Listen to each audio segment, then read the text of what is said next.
Jamie Jia 说，他第一天开始玩恶魔猎人，然后他需要一个就是专门在讲 DH 位技能的教学影片，因为他时常觉得他的进化破绽跟剑刃之舞常常打不到对方。首先呢，你需要贴在你的目标身上，你的剑刃之舞的范围其实是很大的。OK， 你就算没有完全贴到你的剑刃之舞，只要最后它这个致死打击的效果有在对方身上，它的伤害应该就走上去了。比如说我现在离它这么远，如果我现在在这个位置，我放剑刃之舞。OK， 一样要打到它，最后 MS 效果有上，所以它的范围判定范围其实很广。好，再来就是你一些 combo 你可以做，比如说你离它这么远，对不对？或者它正在往前跑，你往后跳，然后去刷它也是可以的。然后一个要注意的是，你最好是处于你的目标的前面再放技能。比如说它往我的前面在跑，你最好是移动到它前面再去刷，这样保证一定会刷到。那如果你觉得还是有困难的话，那你最好配合你的晕，然后再去接死你的技能会比较好。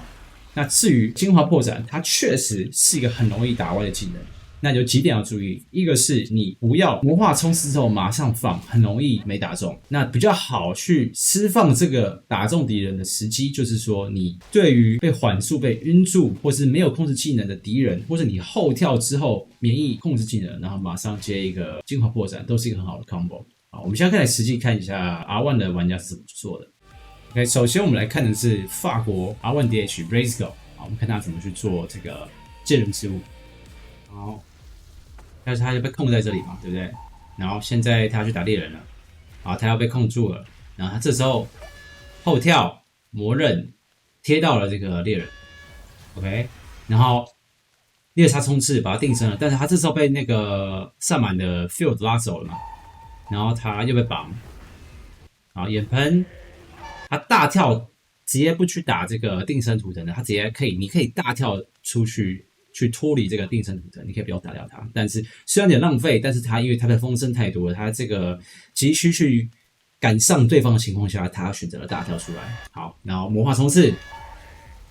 魔刃贴到了，这时候应该已经没有技能才可以去控住他了。刚刚已经被连控一轮，很难玩。现在终于他可以换他玩游戏了。OK，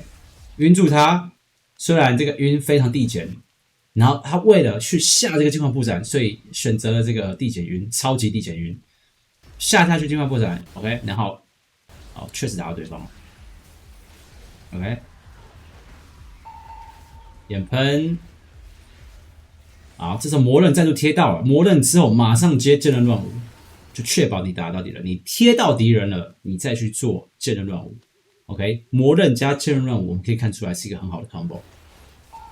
好，这时候还要开始又开始要被吃一串连控了，盗贼的控制好了，然后他后跳去贴猎人，晕住猎人，扫击有没有？你就是要去做晕眩或是魔刃摸到对方。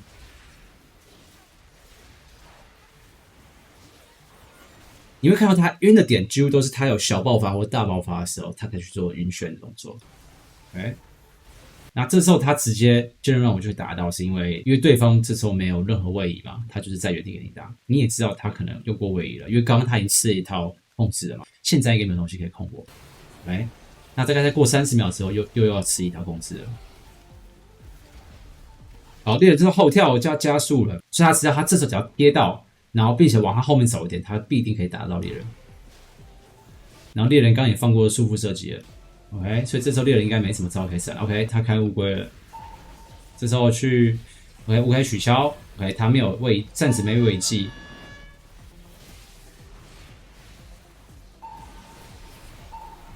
而且你剑刃之舞其实会附加这个缓速，所以对方只要被你剑刃之舞打到一次，他其实就被你黏住了。OK， 因为你剑刃之舞会附加一个丢刀嘛，丢刀会还50%减速。因为天赋的关系，好，这时候又被赵姐接一套，这时候是他们的回合，这时候被打一套，很危险。OK， 好，救回来了，不是救回来了。然后他选择摸一下盗贼，然后被猎人晕了，被猎人驱散射击，又被腰，这时候被对方接一套，我们捕师也被接了。他选择打最新的目标，因为他的精华破绽已经好了嘛，他选择精华破绽盗贼，然后直接去打盗贼了，先摸盗贼一套去做伤害。OK， 盗贼这时候跑来跑去，他有点难摸到，等他继续打盗贼，把伤害摸在盗贼身上。OK，然后晕捕啊，这时候他们的队友成功帮他击杀了。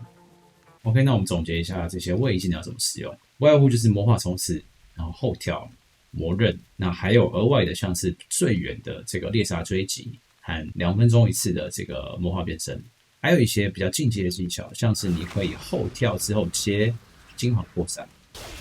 这样的一个做法。那我建议你是等你把 DH 的手顺都摸熟了，你再去做这种比较困难的接技。还有像是后跳岩喷也是一个接近敌人的方法，是这样。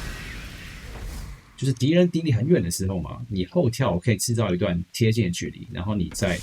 岩喷，岩喷也有一段距离，然后最后再魔刃去贴目标，然后马上接可能扫击或正人之物。OK， 这些都是一些不错的位移，就是保证你贴到敌人，让你的伤害持续的打在敌人身上的一些方法。那天赋的部分我们可以来看一下，右边这边你可以把内心恶魔改成这个无宁猎人，尤其是你要打法师、龙人、术士，甚至是猎人或鸟帝的时候，这个非常好用。它就是你每一次离开恶魔形态的时候，都会获得一层魔化冲刺的充能。那我们再看左边的部分，你可以把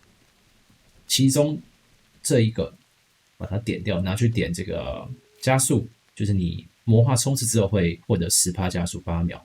然后你可以把减少黑暗 CD 的这个技能拿去选隔壁这个，去减少10%的魔化冲刺冷却时间。如果你是打 solo 的话，更推荐这个点法，因为你大部分的游戏每一场都不会超过3分钟，所以你其实与其点这个根本用不到，你不如拿去强化你的位移。那还有一个可能比较少见的情况下，就是说你大关甚至都不用，你拿去点这个死从天降。这个情况可能就是说你被定在原地，然后武士都没有解你的情况下，这种情况发生太多，你可能可以用这个或是反噬自己。飞上去的作用就是保持你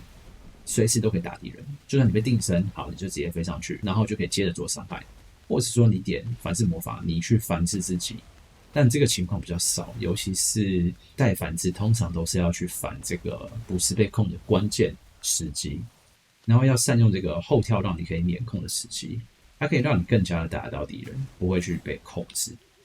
好，那今天影片大概就到这里，我们之后也会针对的一些可能在 Discord 看到的一些玩家的问题，然后去拍一个像今天一样这种的小资短的影片来为大家讲解。好，那我们就下一次再见，拜拜。